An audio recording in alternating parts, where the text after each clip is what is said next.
Hai guys, ketemu lagi sama aku Hello Plus.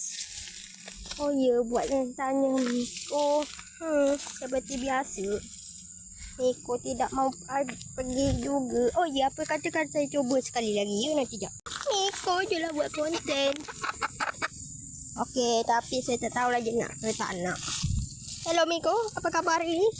Hari ini sangat menyenangkan.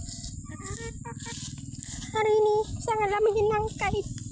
Kerana hari ini saya tak dapat maksudnya saya pun tak tahu lah maksudnya benda.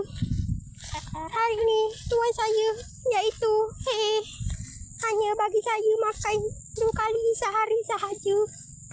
Iaitu adalah tengah hari dan petang. Oh ya, by the way saya suka makan beras ya. Oh ya guys.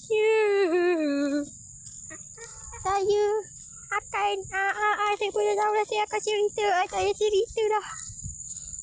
Saya pun tak tahu nak buat mana ni. Apa kata kalau kita review je. Okay, di sini ada bunga-bunga.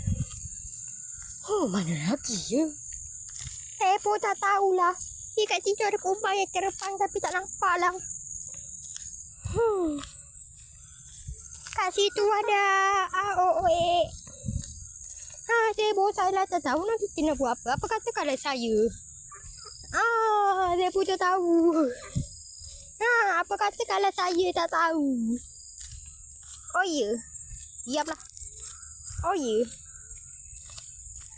Kalian yang sudah dukung aku sampai 80 subscriber, terima kasih ya. Miko, mana terima kasihnya? Oh ya, terima kasih juga ya teman-teman.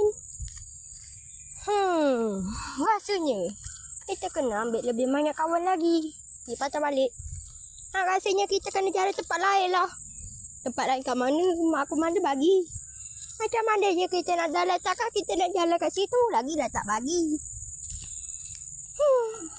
Kita hanya jalan kat sini je lah. Tak bosan ke awak ni?